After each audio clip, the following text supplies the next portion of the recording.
Hey everyone, Spirited Drop from the back of a taxi. Hope you're having a great day.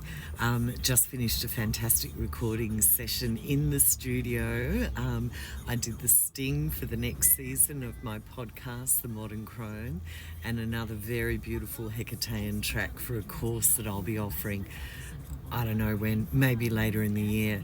But I wanted to let you know this afternoon I have been engaged to do a house clearing. So my client has asked me to come around, sense the energy in her home and clear the energy in her home. And she's got a number of reasons for that. She has been very unwell since moving into the home, and of course that can be for a number of reasons.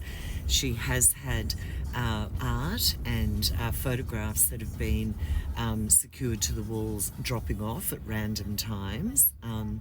Her electronics have been stopping, particularly, and her clocks at a certain time most afternoons. So that's, and her dog as well has been behaving in unusual ways. So they're the kind of things that I would say is there's a distortion in the energy in the space.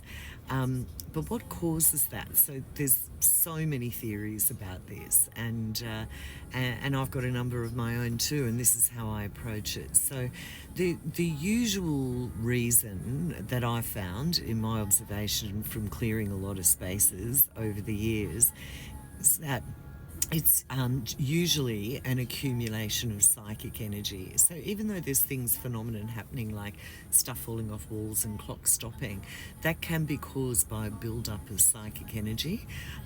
Now, what's interesting is when I spoke with my client about this, she said that she leased the space from a couple who'd been through a super toxic divorce, and she herself is going through one. And so that kind of fear, that kind of aggression, that kind of character assassination, that uncertainty that happens in these kind of terrible divorces absolutely stays in a space. I would say, my theory is, I won't know till I get there, that is a possibility, that there's just been a build-up of kind of like terrible energy, very distorted, very fear-driven, and it's affecting the atmosphere in the space, and it's affecting the people and the creatures that are inhabiting the space. And of course that can be cleared, and then the only other thing that I've observed is when there is phenomenon in a space and there's this kind of distortion where people aren't well and people aren't feeling well,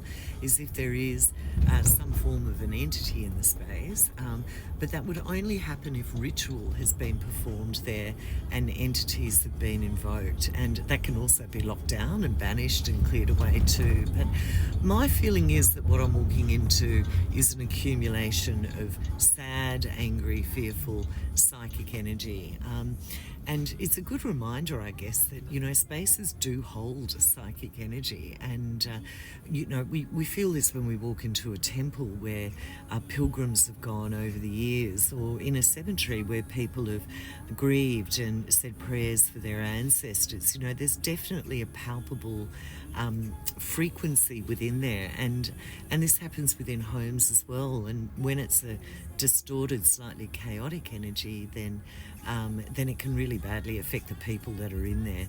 And so I guess the other example that I've seen in my journey with this work as well is where there's been an artifact which has been used in ritual or belongs to like a magical framework or a spiritual framework, and it's been taken out of that. So like a relic from a temple somewhere, or an antique that's been used for certain rituals, they can also distort the energy in our homes, because it's not that they're evil necessarily, it's just that they're in a space where they don't belong, and so the energy that they emanate can really disrupt an energy of like a family home.